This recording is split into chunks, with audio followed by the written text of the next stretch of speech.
नमस्कार। मैं जितेंद्र यादव। आप सभी का हमारे YouTube चैनल एजे शिखर में हार्दिक स्वागत है। हम लोग पढ़ेंगे क्लास 12 फिजिक्स। कल की क्लास में हम लोगों ने पढ़ा था वैद्युत द्विध्रुव के कारण अक्षीय स्थिति में वैद्युत क्षेत्र की तीव्रता के सूत्र का डेरिवेशन। और वो सूत्र हमने आपको बताया था कि E बराबर होता है 1/4 pi epsilon naught 2p upon r cube.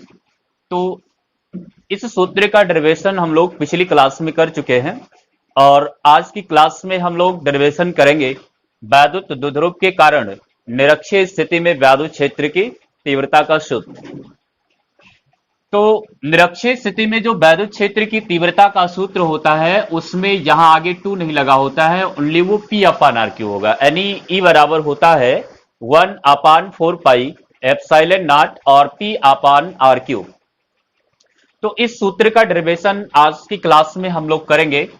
तो देखिए, सबसे पहले जो भी बातें हम आपको शुरुआत से बताते चल रहे हैं उसको ध्यान से सुनते रहिए, कोई भी डाउट आपके मन में नहीं होगा। तो वैद्युत क्षेत्र की तीव्रता का सूत्र हम लोगों को फाइंड करना है और वो भी कंडीशन के साथ। इसने कंडीशन लगाया है कि वैद्युत द्विध्रुव के कारण। तो अगर वैद्युत द्विध्रुव की बात आती है तो हम लोग सबसे पहले एक वैद्युत द्विध्रुव बनाएंगे। तो एक बिंदु ए, यहां पर माइनस क्यू बिंदु आवेश प्लस क्यू बिंदु आवेश, दोनों आवेशों को मिलाने वाली रेखा के मध्य बिंदु पर एक बिंदु ओ, जहां से प्रत्येक आवेश की दूरी L और इनके बीच की जो टोटल दूरी है वो 2L मान लेते हैं। तो ये वैद्युत द्विध्रुव की बात है, कई बार मैंने आपको बताया है। अब इसी वैद्युत द्विध्रुव के कारण वैद्युत क्षेत्र की तीव्रता निकालनी है। तो आपको मैंने ये बताया है कि वैद्युत द्विध्रुव के कारण यदि तीव्रता निकालनी है तो तीव्रता जो होगी वो उसके चारों तरफ कुछ दूरी पर उत्पन्न होगी। तो बात ये आती है कि वो दूरी हम किस डायरेक्शन में लें। तो उसके लिए सवाल में अब की बार जो कंडीशन लगा रखा है वो निरक्षीय स्थिति है। पिछले डेरिवेशन में था अक्षीय स्थिति और इसमें है निरक्षीय स्थिति। तो निरक्षीय स्थिति का मतलब ये होता है कि ये वैद्युत द्विध्रुव जिस अक्ष में रखा होगा उसके विपरीत अक्ष में वह बिंदु लेना होगा जहां पे तीव्रता ज्ञात करनी होगी। तो जो हमने यहां पर वैद्युत द्विध्रुव बनाया है वो एक्स अक्ष में है। इसका मतलब क्या है कि वह बिंदु जहां पर तीव्रता हम लोग को फाइंड करना है उसे वाई अक्ष पर लेना पड़ेगा। तो मान लेते हैं कि मूल बिंदु से स्मॉल आर दूरी पर, मूल बिंदु से स्मॉल आर दूरी पर एक बिंदु यहां पर P है और जहां वैद्युत क्षेत्र की तीव्रता फाइंड करना है। अब फिर वही बात आती है कि इस वैद्युत द्विध्रुव में दो विपरीत प्रकृति वाले आवेश हैं और आपको वैद्युत द्विध्रुव के कारण परिणामी तीव्रता फाइंड करना है। तो E बराबर हो जाएगा E1 प्लस E2, जहां पर E1 प्लस क्यू आवेश के कारण उत्पन्न तीव्रता है और E2 जो है वो माइनस क्यू आवेश के कारण उत्पन्न तीव्रता है। तो ये दोनों तीव्रताएं जब तक अलग अलग मालूम नहीं होंगी तब तक उसकी परिणामी तीव्रता फाइंड नहीं की जा सकती है। तो सबसे पहले हम लोग क्या करेंगे कि इनकी अलग अलग तीव्रताओं की वैल्यू फाइंड करेंगे। तो अगर हम प्लस क्यू आवेश और माइनस क्यू आवेश की बात करें तो यह एक बिंदु आवेश है और बिंदु आवेश के कारण तीव्रता का सूत्र पहले ही पढ़ाया गया 1/4 pi epsilon naught Q upon r square होता है। तो आर का मतलब यह है कि ये ऐसी दूरी है आवेश से लेकर के उस बिंदु तक की दूरी जहां पर तीव्रता फाइंड करना होता है। तो इसका मतलब क्या होगा कि इन दोनों आवेशों की बिंदु P तक की दूरी हमें मालूम होनी चाहिए क्योंकि यहां पे तीव्रता उत्पन्न हो रही है। तो इन दोनों बिंदुओं को इस तरह से हम ऐसे मिलाएंगे। कहने का मतलब क्या है कि P को B से मिलाएंगे और उसके बाद में A को P से मिलाएंगे। अब ये दोनों दूरी आपको फाइंड करना पड़ेगा। तो दूरी फाइंड करने के लिए यहां हम लोग देख रहे हैं कि एक ये बिल्कुल परपेंडिकुलर होगा तो समकोण त्रिभुज बनेगा। 90 डिग्री का कोण इधर भी बनेगा और इधर भी 90 डिग्री का कोण बनेगा। तो हम देख रहे हैं कि दो त्रिभुज बन रहा है, एक बन रहा है AOP और एक बन रहा है BOP और ये दोनों त्रिभुज समकोण त्रिभुज हैं। तो समकोण त्रिभुज में अगर देखें तो दोनों तरफ एक जैसी सिचुएशन है। जैसे ये वाली जो भुजा है ये स्मॉल l है और इधर ये वाली भी स्मॉल r है। तो हमको ये वाली दूरी फाइंड करना है तो हम पाइथागोरस प्रमेय के माध्यम से यहां पर लगा सकते हैं कि ये जो होगा लंब होगा और ये ये हो जाएगा आपका आधार। तो कर्ण फाइंड करना है तो ये हो जाएगा under root r square plus L square. Same यही सिचुएशन इधर भी है, तो ये भी हो जाएगा under root r square plus L square. तो ये दोनों डायरेक्शन सॉरी दोनों दूरियां यहां पे निकल चुकी है। तो यहां पे हम लोग कैलकुलेशन करके दिखा देते हैं। आपको लिखना पड़ेगा त्रिभुज बी ओ पी या त्रिभुज ए ओ पी में पाइथागोरस प्रमेय से पाइथागोरस प्रमेय से पाइथागोरस प्रमेय से तो पाइथागोरस प्रमेय से चाहे हम लोग एपी निकालें और चाहे बीपी निकालें, दोनों में पाइथागोरस प्रमेय लगेगा। और पाइथागोरस प्रमेय से ये हो जाएगा रूट में are square plus L square. अब दोनों आवेशों की उस बिंदु तक की दूरी हम लोग को मालूम हो चुकी है जहां पर वैद्युत क्षेत्र की तीव्रता ज्ञात करनी है। अब हम लोग दोनों तीव्रताओं को अलग अलग इनकी वैल्यू ज्ञात करेंगे। तो सबसे पहले यहां पर लिखेंगे प्लस क्यू आवेश के कारण, प्लस क्यू आवेश के कारण वैद्युत क्षेत्र की तीव्रता, वैद्युत क्षेत्र की तीव्रता। तो प्लस क्यू आवेश के कारण जो वैद्युत क्षेत्र की तीव्रता है वो E1 होगा, और E1 बराबर हो जाएगा 1/4 pi epsilon naught Q upon r square. तो जहां आर है वहां पे हमें रखना है रूट में are square plus L square, और इसका स्क्वायर करेंगे तो रूट गायब हो जाएगा और ये बचेगा r square plus L square. उसके बाद में फिर माइनस क्यू आवेश के कारण तीव्रता, माइनस क्यू आवेश के कारण वैद्युत क्षेत्र की तीव्रता, वैद्युत क्षेत्र की तीव्रता। तो माइनस क्यू आवेश के कारण जो वैद्युत क्षेत्र की तीव्रता है वो E2 होगा, और E2 बराबर भी हो जाएगा 1/4 पाई एप्सिलॉन नॉट, और उसके बाद में यहां पे Q upon r square plus L square. हाँ, एक चीज ध्यान देंगे, पिछली क्लास में मैंने आपको ये बताया है कि प्लस क्यू आवेश के कारण जो तीव्रता E1 उत्पन्न होगी उसकी डायरेक्शन जो होगी वो इस चार्ज से अलग होगी, मतलब ये इस तरह से इसकी कुछ डायरेक्शन होगी। और उसके बाद में जो माइनस क्यू आवेश के कारण उत्पन्न हो रही है तीव्रता, उसकी डायरेक्शन इसी की तरफ होगी, इस तरह से, और ये इसकी परिणामी तीव्रता की डायरेक्शन होगी E। तो यहां पर हम मान लेते हैं कि दोनों तीव्रताओं के बीच में थीटा एंगल बन रहा है, थीटा कोण बन रहा है। अब हम लोग परिणामी तीव्रता निकालेंगे। परिणामी तीव्रता, परिणामी तीव्रता। तो परिणामी तीव्रता के लिए यानी E बराबर हो जाएगा E1 cos theta plus E2 cos theta. पिछले सूत्र में आप लोगों ने देखा था कि दोनों तीव्रताओं को हमने माइनस किया था, इसलिए क्योंकि वैद्युत क्षेत्र की तीव्रता एक वेक्टर क्वांटिटी है, दोनों के डायरेक्शन जो थे वहां अपोजिट थे, लेकिन यहां पे दोनों के डायरेक्शन अपोजिट नहीं आ रहे, इस वजह से इन दोनों को ऐड करना पड़ेगा, क्योंकि वैद्युत क्षेत्र की तीव्रता एक सदिश राशि है।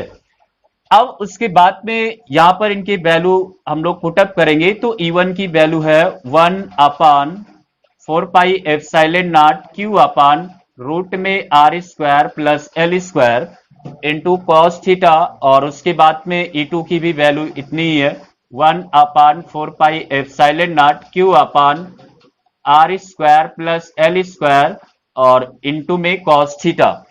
अब इसे आगे सॉल्व करते रहना है, तो E बराबर आएगा, हम देख रहे हैं कि ये दोनों वैल्यू सेम है, तो सेम है तो आगे दो का मल्टीप्लाई हो जाएगा यानी ऐड होने पर, और ये पूरा हो जाएगा 1/4 pi epsilon naught Q upon r square plus L square into cos theta.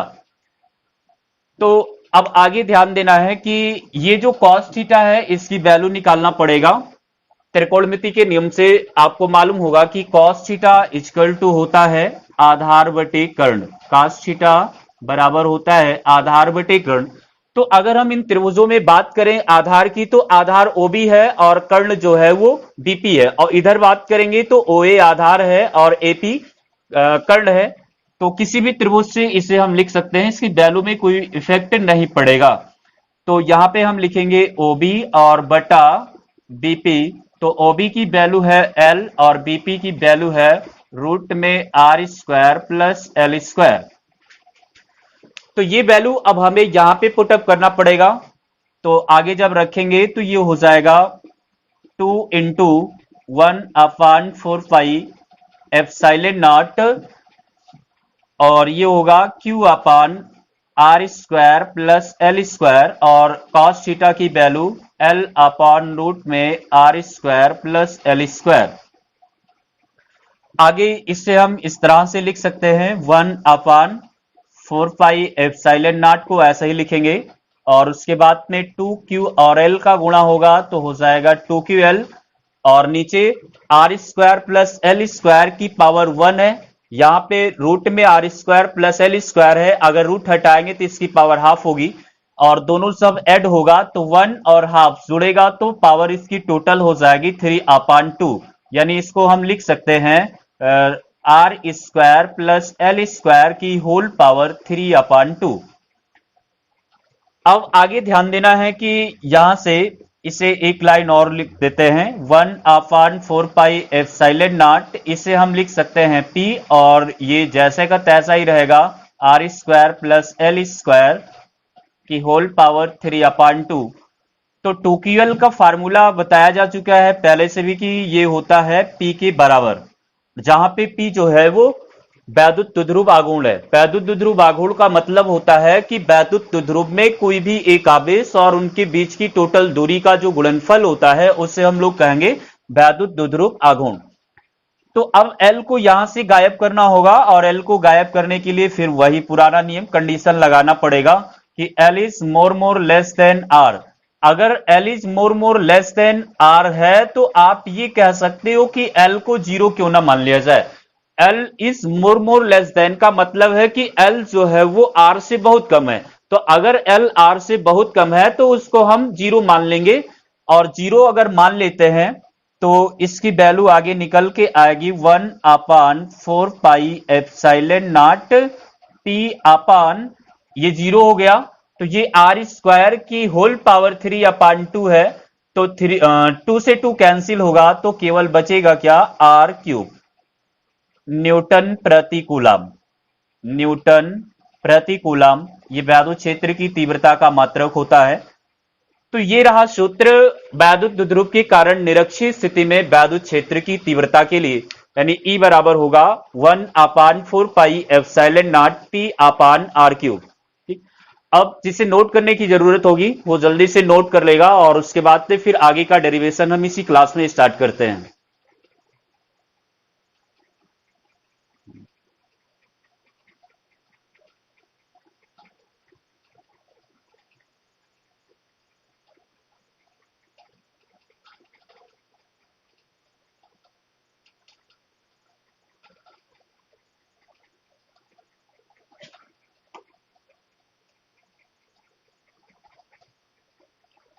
चलिए स्टार्ट करते हैं।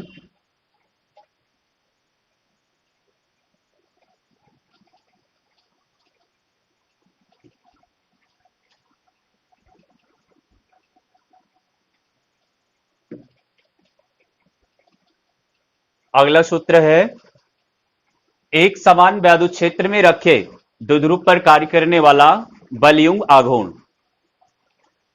इंपॉर्टेंट फार्मूला है, एग्जाम में पूछा भी गया है कई बार। एक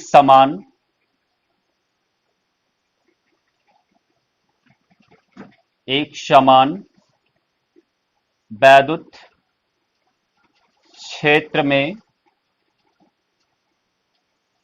रखे द्विध्रुव पर कार्यरत या कार्य करने वाला बलयुग्म आघूर्ण। बलयुग्म आघूर्ण एक समान वैद्युत क्षेत्र में रखे द्विध्रुव पर कार्यरत बलयुक्त आघूर्ण का सूत्र निकालना है। बलयुक्त आघूर्ण को टाउ से प्रदर्शित किया जाता है और इसका सूत्र होता है mb sin थीटा। इसी सूत्र का निगमन हम लोग करने वाले हैं।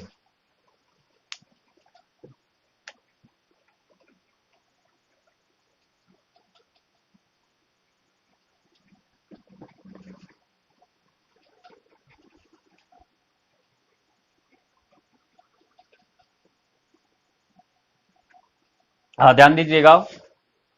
देखिए, सारे सूत्रों की तरह ही इसको भी हमें सॉल्व करना है। बस केवल इस क्वेश्चन में जो भी बातें कही जा रही है उसमें बहुत ही ध्यान से आपको सुनना है, समझना है। एक समान वैद्युत क्षेत्र, अगर एक समान वैद्युत क्षेत्र की बात आई तो हमें यह पता होना चाहिए कि एक समान वैद्युत क्षेत्र होता क्या है। आपको हमने वैद्युत बल रेखाओं की प्रॉपर्टी में पढ़ाया था कि जब वैद्युत बल रेखाएं एक ही दिशा में एक दूसरे के पैरेलल चलती हैं, एक दूसरे की समांतर चलती हैं, तो वो एक समान वैद्युत क्षेत्र को प्रदर्शित करती हैं। तो अगर इतना जो जानता है वो यहां अगर पढ़ेगा कि एक समान वैद्युत क्षेत्र की बात की जा रही है तो वो एक समान वैद्युत क्षेत्र यहां पर बना लेगा। तो एक समान वैद्युत क्षेत्र की बात आई तो हम सबसे पहले क्या करेंगे कि इन वैद्युत बल रेखाओं को एक दूसरे की समांतर और एक ही दिशा में दिखाएंगे। तो ये मान लेते हैं कि कोई एक समान वैद्युत क्षेत्र ई है। ये कहीं मैं अलग से नहीं ले रहा हूं, सब क्वेश्चन से ही। अलग से होता तो मुझे भी याद करने की जरूरत होती। अब उसके बाद में आगे ध्यान देना है। आगे कह रहा है कि एक समान वैद्युत क्षेत्र में रखे द्विध्रुव। अब द्विध्रुव की बात आई, इसका मतलब क्या है कि इस एक समान वैद्युत क्षेत्र में कोई द्विध्रुव रखा गया है और उस द्विध्रुव पर कार्य करने वाला बलयुक्त आघूर्ण मीन्स टाउ निकालना है, जो कि mb sin थीटा होता है। तो अगर द्विध्रुव की बात आएगी तो हम लोग क्या करेंगे कि इसमें एक वैद्युत द्विध्रुव बनाएंगे। इस तरह से एक वैद्युत द्विध्रुव बना देना है। ये इस वैद्युत द्विध्रुव का अक्ष दिखा देते हैं, इसका एक्सिस। बिल्कुल इसके बीचों बीच में इसका जो ओरिजिन पॉइंट होगा, मूल बिंदु ओ होगा। और यहां से यहां हम मान लेते हैं कि एक प्लस क्यू चार्ज रखा हुआ है और यहां पर माइनस क्यू चार्ज रखा हुआ है। यहां से ओ से इस वाले आवेश की दूरी L है, तो इस वाले भी आवेश की दूरी हो जाएगी L। तो ये तो रहा हमारा वैद्युत द्विध्रुव। ये एक पॉइंट ए मान लेते हैं और इसे एक पॉइंट बी मान लेते हैं।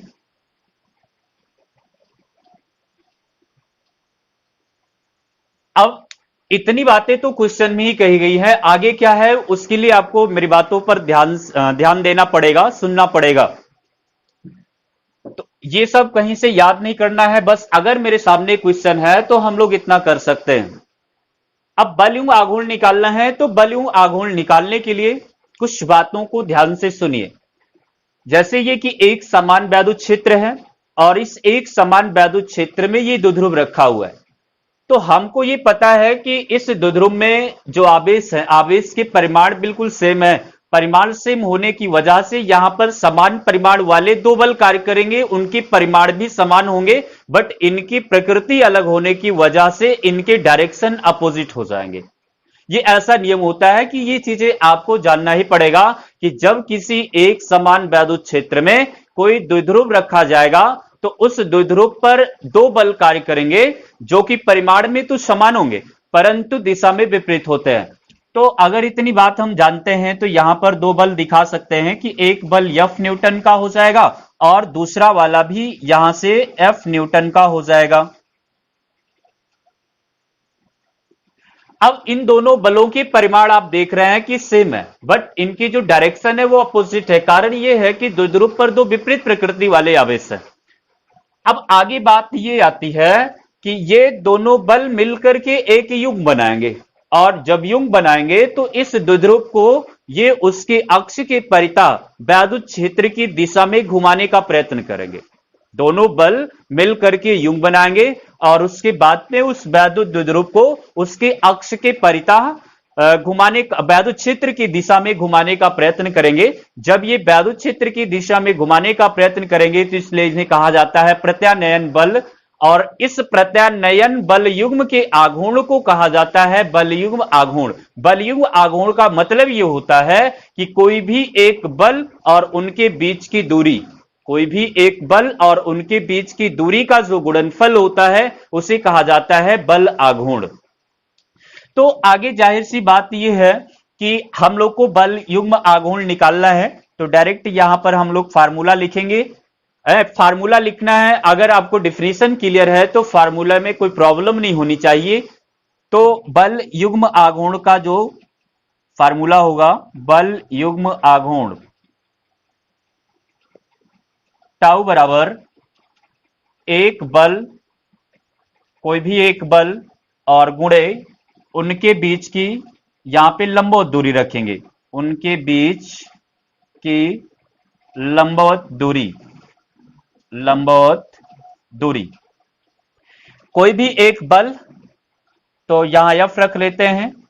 बात आई लंबवत दूरी की, तो लंबवत दूरी के लिए इससे हमें क्या करना पड़ेगा, यहां से ऐसे एक लंब डालना पड़ेगा। तो अगर इस डिस्टेंस की हम लोग बात करें तो ये 2l है और यहां पे साइन थीटा का मल्टीप्लाई होगा, तो लंबवत दूरी जो होगी इसकी हो जाएगी 2l साइन थीटा। तो यहां पे बल आघूर्ण का जो सूत्र हो जाएगा वो हो जाएगा F into 2l sine theta. अब उसके बाद में वैद्युत क्षेत्र की तीव्रता के सूत्र में हमने आपको ये सूत्र पढ़ाया था कि E बराबर होता है F अपान क्यू नॉट। तो अगर F की वैल्यू निकालेंगे तो आप ये कह सकते हो कि F बराबर हो जाएगा EQ। तो इस सूत्र को यहां पर हम रखेंगे, यानी F के जगह पे हम लोग रख सकते हैं EQ और उसके बाद ये 2l साइन थीटा ऐसा ही रहेगा। तो टाउ इक्वल टू हो जाएगा, इससे हम लोग लिख सकते हैं E इंटू होगा और उसके बाद में हो जाएगा 2QL साइन थीटा, ऐसा ही रहने देते हैं। तो टाउ बराबर हो जाएगा E इंटू 2QL को लिख सकते हैं P और आगे साइन थीटा ऐसा ही रहेगा, क्योंकि ये सूत्र मैंने कई बार आपको बता दिया कि P इक्वल टू होता है 2QL। तो इस फार्मूले को इस तरह से हम लोग लिख सकते हैं, टाउ बराबर PE साइन थीटा, टाउ बराबर हो जाएगा PE साइन थीटा। तो टाउ बराबर होगा P साइन थीटा, सॉरी इसके लिए यहां पर P होगा, तो टाउ बराबर हो जाएगा PE साइन थीटा, ये चुंबक के लिए होता है। तो अब उसके बाद में ये फार्मूला आपका निकल चुका है, यानी टाउ बराबर हो जाएगा PE साइन थीटा। यहां पे कुछ कंडीशंस लगती हैं, वो कंडीशन में लगा दे रहा हूं। कंडीशन होगा, पहली कंडीशन ये है कि अगर ये मान लेते हैं कि थीटा इक्वल टू 0, अगर थीटा इक्वल टू 0 होगा, तो अगर हम यहां से टाउ की वैल्यू निकालें तो टाउ बराबर हो जाएगा PE साइन 0। तो PE साइन 0 होगा, तो साइन 0 की वैल्यू 0 होती है, इसका मतलब है कि बल आघूर्ण भी 0 हो जाएगा। इसका मतलब यह है कि अगर ये वैद्युत द्विध्रुव इस वैद्युत क्षेत्र के पैरेलल रख दिया जाए, आई मीन समांतर रख दिया जाए, तो कोई कोण नहीं बनेगा। जब कोई कोण नहीं बनेगा तो अर्थात 0 डिग्री का कोण बनेगा और बल आघूर्ण नहीं कार्य करेगा, 0 हो जाएगा। सेकंड कंडीशन इसकी ये होती है कि अगर हम मान लेते हैं कि थीटा इक्वल टू 90 डिग्री, तो थीटा इक्वल टू 90 डिग्री का मतलब ये होगा कि इस द्विध्रुव को अगर हम बिल्कुल परपेंडिकुलर रख दें, लंबवत रख दें, तो टाउ इक्वल टू हो जाएगा, यानी PE साइन 90 अंश, और साइन 90 की वैल्यू 1 होती है, तो बचेगा क्या यहां पे PE। और ऐसी कंडीशन में जो टाउ होता है वो मैक्सिमम होता है, बलयुं आघूर्ण का मान अधिकतम होता है। देखिए आपसे ये क्वेश्चन पूछा जा सकता है कि अगर किसी एक समान वैद्युत क्षेत्र में कोई द्विध्रुव रख दिया जाता है लंबवत, तो बल युग्म आघूर्ण का मान क्या होगा, अधिकतम होगा। अब उसके बाद में इसकी थर्ड कंडीशन है, थर्ड कंडीशन के मान लेते हैं कि थीटा इक्वल टू 180 डिग्री। अगर 180 डिग्री होगा तो 180 डिग्री इसमें पुटअप करेंगे और टाउ बराबर हो जाएगा PE साइन 180।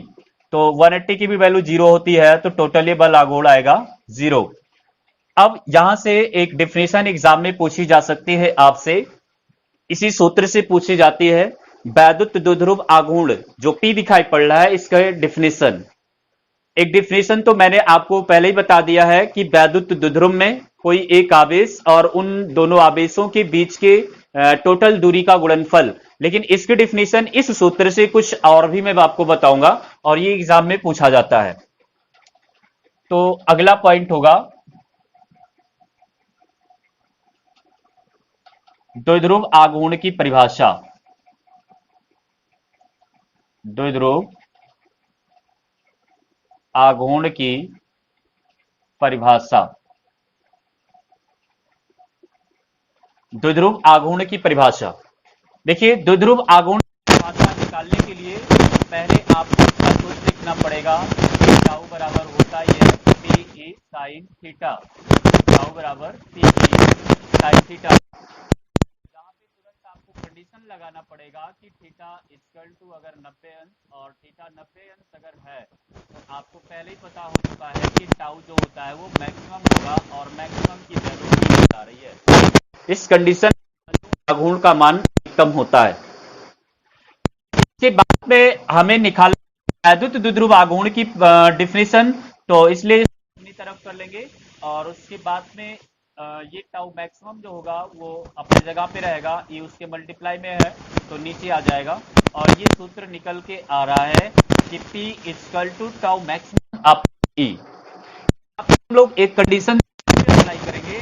कंडीशन ये होती है कि अगर हमने मान लिया कि E इक्वल टू 1 न्यूटन प्रति कूलम, अगर हमने क्षेत्र की तीव्रता की न्यूटन प्रति कूलम रखने पर ये जो P होगा वो टाउ मैक्सिमम की वैल्यूबल हो जाएगा। कहने का मतलब क्या है कि बल युग्म आघूर्ण का मान अधिकतम द्विध्रुव आघूर्ण का मान बल युग्म आघूर्ण के अधिकतम मान के बराबर आ रहा है। लेकिन कब? ये तुरंत ऐसा नहीं हुआ, ये आपने दो कंडीशन लगाया तब ऐसा हुआ। पहली कंडीशन ये लगाया कि थीटा 90 अंश। थीटा 90 अंश का मतलब ये होगा कि इस द्विध्रुव आघूर्ण को आपने एक समान वैद्युत क्षेत्र में लंबवत रखा। और दूसरी कंडीशन आपने ये लगाया कि जिस एक समान वैद्युत क्षेत्र में आपने उस द्विध्रुव को रखा उसकी वैल्यू 1 न्यूटन प्रति कूलम होनी चाहिए। तो ये दो कंडीशन होती हैं, तब ये द्विध्रुव आघूर्ण का मान बलयुग्म आघूर्ण के अधिकतम मान के बराबर होता है। अब सारी बातों को उसमें सेट कर देते हैं और आप डिफिनीशन सुन लीजिएगा कि डिफिनीशन ये होगी कि यदि एक न्यूटन प्रति कूलम के वैद्युत क्षेत्र में, यदि 1 न्यूटन प्रति कूलम के वैद्युत क्षेत्र में कोई द्विध्रुव रखा जाए तो उस पर यानी उसका द्विध्रुव आघूर्ण होगा उस पर कार्य करने वाले बलयुग्म आघूर्ण के अधिकतम मान के बराबर होता है। या इस बात कहा जा सकता है कि वैद्युत द्विध्रुव आघूर्ण का मान कार्य करने वाले अधिकतम बलयुग्म आघूर्ण के मान के बराबर होता है यदि उसे 1 कूलम के विद्युत क्षेत्र में रखा जाए। तो इतनी बातें थी। ये क्वेश्चन कई बार एग्जाम में पूछा गया इस तरह से कि जब किसी एक समान वैद्युत क्षेत्र में कोई द्विध्रुव रख दिया जाए तो उस पर कार्य करने वाले बलयुग्म आघूर्ण का मान ज्ञात कीजिए। और उसके बाद में क्या होता है कि सूत्र से या इसके माध्यम से द्विध्रुव के आघूर्ण का सूत्र भी ज्ञात कीजिए या उसकी परिभाषा बताइए। तो यहां से ये सारी बातें हम लोग करते हुए इसकी डिफिनीशन समझकर याद कर सकते हैं, रटने की कोई जरूरत नहीं है।